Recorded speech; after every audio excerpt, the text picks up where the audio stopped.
అంత మునుపు ఈస్ట్ గోదావరి వచ్చిన తుఫాన్ 2 జిల్లాలకు పరిమితమైంది. కానీ ఈస్ట్ గోదావరి వెస్ట్ గోదావరికి పరిమితమైంది. ఓసారి నెల్లూరులో వస్తే నెల్లూరు చిత్తూరుకే వచ్చేది. కానీ ఈసారి చాలా భయంకరమైన పరిస్థితి. జూలైలో మీరు పంటలు నారుమళ్ళు వేసుకున్నారు, ఆ నారుమళ్ళన్నీ పోయినాయి. మళ్ళీ నీళ్లు సరిగా ఇవ్వకపోతే రైతాంగం కొన్ని దగ్గర ట్రాక్టర్లు పెట్టి నీళ్లు తీసుకొచ్చి ఇవన్నీ కూడా మైక్ ఎందుకు మరిగా ఉంది, ఎక్కడికక్కడ మిరప కానీ వాణిజ్య పంటలు కాపాడుకున్నారు. కానీ చేతికి పంట వచ్చే సమయంలో మొత్తం నీళ్ల పాలైపోయింది. బాధ, ఆవేదన. ఈసారి కరువులో సగం పంటలే వేయలేదు, వేసిన పంట మొత్తం నీళ్ల పాలైపోయింది. చాలా బాధేస్తుంది. ఒక్కొక్క రైతాంగం చూస్తే ఇక్కడ నష్టపోయిన రైతులు అందరూ కూడా కౌలు రైతులు ఎక్కువగా ఉన్నారు. 25,000 రూపాయలు కౌలు ఇవ్వాలి, 25,000 రూపాయల నుంచి 30,000 పెట్టుబడి పెట్టాలి. ఈరోజు ఇంకొక 15 రోజులు ఉంటే పంట చేతికి వచ్చేది. 90% పంట పొలాల్లోనే నీటిమయమైపోయింది.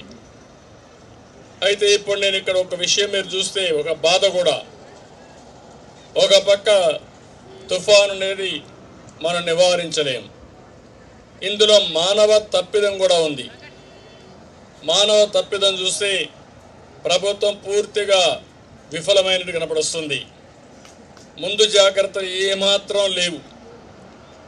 ఒకప్పుడు తుఫాను వస్తే మనకు తెలుసు అన్నీ, సముద్రంలోకి ఎప్పుడు వచ్చింది, ఈ తుఫాన్ ఎప్పుడు వాయుగుండంగా మారుతుంది, ఎంత స్పీడ్ వస్తుంది, ఎంత పొలాలు ఇదవుతాయి, ఎంత వర్షపాతం వస్తుంది, అన్నీ కూడా టెక్నాలజీ బాగా తయారైంది. మీకు అందరికీ సెల్ ఫోన్లు ఉన్నాయి, మెసేజ్ కూడా పంపించాలనుకుంటే ఏమీ చేయలే ఈ ప్రభుత్వం. కడాన గోతాలు కూడా ఇవ్వాల. పొలంలో ఉండే ధాన్యం పొలంలోనే మునిగిపోయే పరిస్థితి తీసుకొచ్చేసారు. అందుకని ఈరోజు ఇక్కడ చూస్తే నేను మానవ తప్పిదం అన్నాను. ఇక్కడే మీ డ్రైన్ ఉంది, మీ డ్రైనేజ్ వ్యవస్థ చూశారు. 4 ఏళ్ళు ఒక్క సంవత్సరం కూడా ₹1 దానిపైన ఖర్చు పెట్టలా. కాలువల దొవల డ్రైన్స్ అన్ని మురికి కాలువలన్నీ వదిలేశారు, గాలికి వదిలిపెట్టారు. ఇప్పుడు ఏమైంది, ఆ మురికి కాలువలో వచ్చే నీళ్ళన్నీ పొలానికి పోతున్నాయి. ఇప్పుడు కూడా పోతున్నాయి, 3వ రోజు కూడా పొలం మీదకి పోతున్నాయి. మొత్తం పూర్తి చేశారు. అంటే మురికి కాలువలు పోయినాయి, పంట పొలాలు సరిగా నీళ్లు రావు, పంట కాలువలు పూర్తిగా దెబ్బతిన్నాయి, మొత్తం పంటంతా పూర్తిగా నష్టపోయే పరిస్థితి వచ్చింది. ఎవరన్నా వచ్చారా అంటే ప్రభుత్వ యంత్రాంగం ఎవ్వరు రాలా. ఎవరన్నా వచ్చారా?